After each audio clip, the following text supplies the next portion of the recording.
प्रीती संगमावर उपमुख्यमंत्री सुनेत्राताई पवार नतमस्तक. यशवंतराव चव्हाण यांच्या समाधीस्थळी आदरांजली. प्रीती संगम कराड येथे राज्याच्या उपमुख्यमंत्री श्रीमती सुनेत्राताई अजितदादा पवार यांनी महाराष्ट्राचे शिल्पकार स्वर्गीय यशवंतराव चव्हाण साहेब यांच्या समाधीस्थळी पुष्पमाला अर्पण करून आदरांजली वाहिली. यावेळी त्यांनी आदरणीय वेणुताई यशवंतराव चव्हाण यांच्या स्मृतीप्रित्यर्थ उभारलेल्या स्मारकाला भेट देत यशवंतराव चव्हाण साहेब व वेणुताई चव्हाण यांच्या पुतळ्यास अभिवादन केले. उपमुख्यमंत्री पदाची शपथ घेतल्यानंतर सुनेत्राताई पवार यांचा हा कराडमधील पहिलाच दौरा असून त्यांनी यशवंतराव चव्हाण यांच्या स्मृतीस्थळी नतमस्तक होऊन आपल्या कार्याची सकारात्मक सुरुवात केली. स्वर्गीय यशवंतराव चव्हाण हे उपमुख्यमंत्री अजितदादा पवार यांच्या जनसमर्पक कार्याचे अढळ प्रेरणास्थान राहिले आहेत.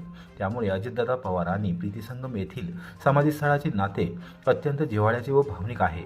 अजितदादा पवार हे वारंवार कराड येथे येऊन स्वर्गीय यशवंतराव चव्हाण यांच्या स्मृतीस्थळाचे दर्शन घेत असत. यंदाच्या विधानसभा निवडणुकानंतर उपमुख्यमंत्री पदाच्या कार्याची सुरुवातही त्यांनी याच प्रीती संगमावरून केली होती.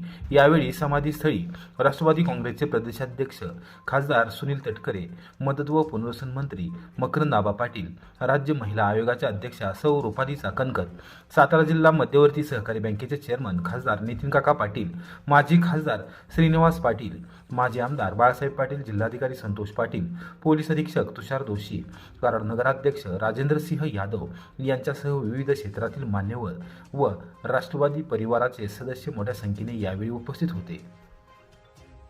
कोरेगाव पोलीस ठाणे बनले रणांगण. पोलीस निरीक्षक घनश्याम बल्लाळ यांच्या पक्षपाती कारभाराविरोधात आमदार शशिकांत शिंदे यांचे ठिय्या आंदोलन. अप्पर पोलीस अधीक्षकांच्या चौकशी आणि कारवाईच्या आश्वासनानंतर आंदोलन स्थगित. कोरेगाव पोलीस ठाण्याचे पोलीस निरीक्षक घनश्याम बल्लाळ यांच्या पक्षपाती, अन्यायकारक व राजकीय दबावाखालील कार्यपद्धती विरोधात राष्ट्रवादी काँग्रेस शरदचंद्र पवार पक्षाचे प्रदेशाध्यक्ष आमदार शशिकांत शिंदे यांनी सोमवारी थेट कोरेगाव पोलीस ठाण्यात ठिय्या आंदोलन छेडले. सकाळी 11 वाजल्यापासून पोलीस निरीक्षकांच्या दालनात सुरू असलेले हे आंदोलन दुपारी 3 वाजता अप्पर पोलीस अधीक्षक वैशाली कडूकर यांनी तक्रारींची सखोल चौकशी करून दोषींवर कारवाई करण्याचे ठोस आश्वासन दिल्यानंतर तुर्तास मागे घेण्यात आले. आसरे येथील राष्ट्रवादी काँग्रेस शरदचंद्र पवार पक्षाच्या पदाधिकारी व कार्यकर्त्यांवर जाणीवपूर्वक खोटे गुन्हे दाखल करण्यात आल्याचा गंभीर आरोप आमदार शिंदे यांनी केला. या प्रकरणी यापूर्वीही आंदोलन करून उपविभागीय पोलीस अधिकारी राजेश्री तेरणी व पोलीस निरीक्षक घनश्याम बल्लाळ यांच्याकडे कारवाईची मागणी करण्यात आली होती. मात्र कोणतीही ठोस कारवाई न झाल्याने अखेर आमदार शिंदे यांनी थेट पोलीस ठाण्यातच ठिय्या आंदोलनाचा आक्रमक पवित्रा घेतला. पोलीस अधीक्षक तुषार दोशी स्वतः येऊन चर्चा करत नाही तोपर्यंत आंदोलन मागे घेणार नाही असा ठाम निर्धार आमदार शिंदे यांनी व्यक्त केला. दरम्यान परिस्थिती चिघळू नये म्हणून उपविभागीय पोलीस अधिकारी राजेश्री तेरणी यांनी मध्यस्थीचा प्रयत्न केला, मात्र तो निष्फळ ठरला. अखेर दुपारी 2:15 वाजण्याच्या सुमारास अप्पर पोलीस अधीक्षक वैशाली कडूकर कोरेगाव पोलीस ठाण्यात दाखल झाल्या व त्यांनी आमदार शिंदे यांच्याशी सविस्तर चर्चा केली. चर्चेदरम्यान आमदार शिंदे यांनी गंभीर आरोप करत सांगितले की कोरेगाव पोलिसांची जीप दररोज आसरे गावात जाऊन जीवघेण्या हल्ल्याचे बळी ठरलेल्या नागरिकांवर दबाव टाकत आहे. त्यामुळे गावात भीतीचे वातावरण निर्माण झाले असून नागरिक दहशतीखाली जीवन जगत आहेत.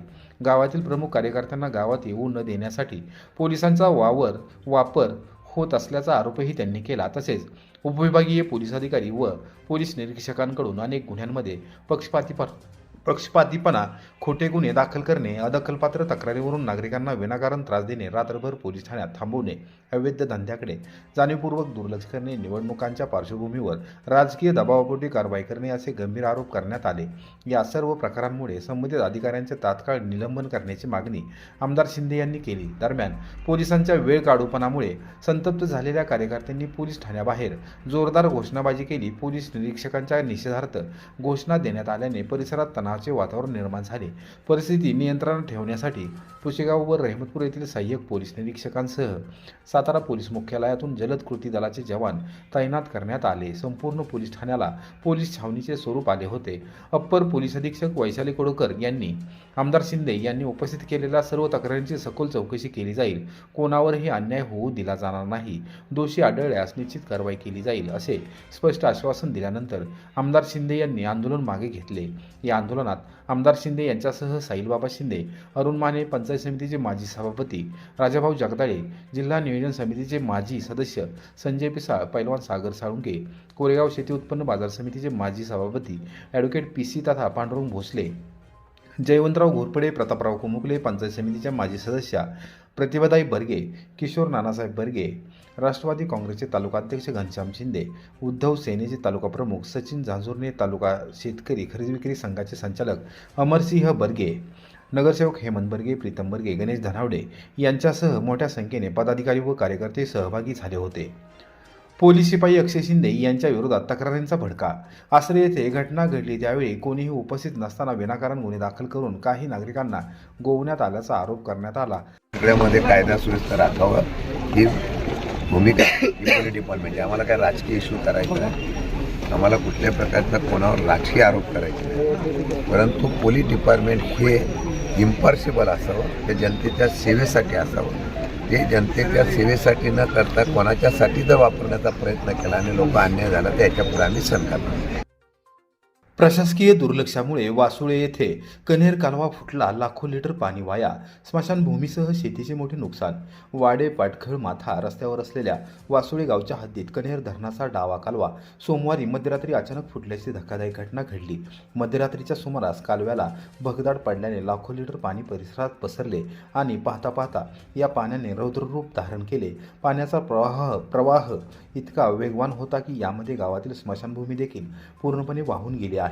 या दुर्घटनेमुळे परिसरातील शेतीचे अतोनात नुकसान झाले असून उभ्या पिकांमध्ये पाणी शिरल्याने शेतकऱ्यांचे मोठे आर्थिक नुकसान झाले आहे. विशेष म्हणजे संबंधित कालव्याला गळती लागली असल्याचा प्रकार स्थानिक ग्रामस्थांनी मागील आठवड्यातच जलसंपदा विभागाच्या निदर्शनास आणून दिला होता. मात्र प्रशासनाने या गंभीर इशाराकडे जाणीवपूर्वक दुर्लक्ष केले. ऐन उन्हाळ्याच्या तोंडावर शेतीसाठी अत्यंत महत्त्वाचे असलेले लाखो लिटर पाणी वाया गेल्याने परिसरात संताप व्यक्त होत आहे. जलसंपदा विभागाच्या या हलगर्जीपणामुळेच ही वेळ आली असल्याचा आरोप आता ग्रामस्थ करत आहेत.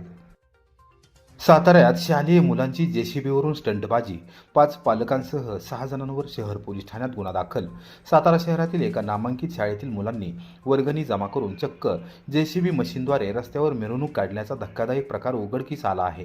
या धाडसी पण तितक्याच धोकादायक स्टंटबाजीची दखल घेत सातारा शहर पोलिसांनी संबंधित मुलांच्या पालकांवर आणि जेसीबी चालकावर कायदेशीर कारवाई केली आहे. या कारवाईत पोलिसांनी 1 जेसीबी आणि 2 बुलेट मोटारसायकल जप्त केल्या आहेत. या प्रकरणी रीतसर गुन्हा दाखल करण्यात आला आहे.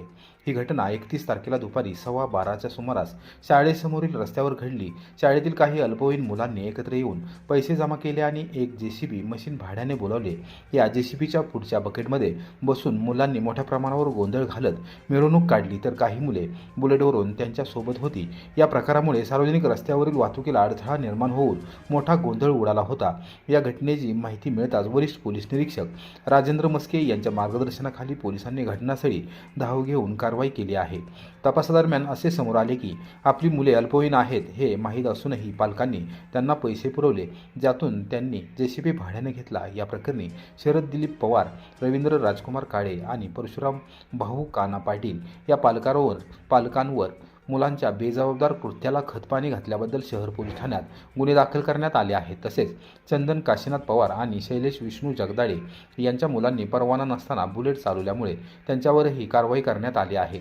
रस्त्यावर धोकादायक पद्धतीने वाहन चालवून अडथळा निर्माण केल्याबद्दल जेसीबी चालक हुसेन कुर्बान अन्सारी यालाही आरोपी करण्यात आले आहे. मुलांच्या अशा कृत्यांकडे दुर्लक्ष करणाऱ्या पालकांसाठी ही कारवाई एक मोठा इशारा मानली जात आहे.